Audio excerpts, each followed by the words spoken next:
আল্লাহর কথার কোনো গোয়া মাথা আমি কিছুই পাই না। আল্লাহ যে কইল প্রথম সৃষ্টি আমার এশক, প্রথম সৃষ্টি আবার কয় আমার আশ, প্রথম সৃষ্টি আবার কয় নূর, প্রথম সৃষ্টি আবার কয় রূপ। আল্লাহ এক মুখে যে এত কথা কয়, আল্লাহর মুখ কয়টা? এক মুখে যে দুই কথা কয়, হ্যাঁ মুখ কয় না হুক কয়? আল্লাহ জাহান্নামীদের ব্যাপারে আসরের দিন বলবে, আমার ফেরেশতার ওরে ধর, ওরে ধর, খুজুহু তাকে ধরো, ফাগুল্লুহু বেঈমানরে বাঁধো, ফাগুল্লুহু অর্থ হলো বেঁধে ফেলো, বেঁধে শক্ত করে বাঁধ দিবা, টাইট করে বাঁধ দিবা। আচ্ছা কেমনে বাঁধ দিবে জানেন? বলি ওই ভাই শুনবা, তাফসীরের মধ্যে আছে, তুমি বলবো এটা।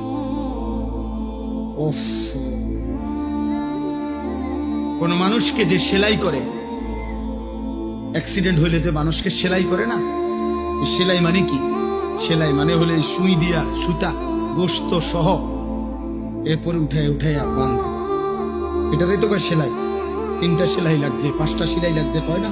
খোদার কসম তাফসিরে লিখছে, নাফরমানকে ফেরেশতা এইভাবে, যেভাবে চামড়া সেলাই করে অ্যাক্সিডেন্টের রোগীর সুই দিয়া সুতা দিয়া, এইভাবে সেলাই করে করে বাঁধি।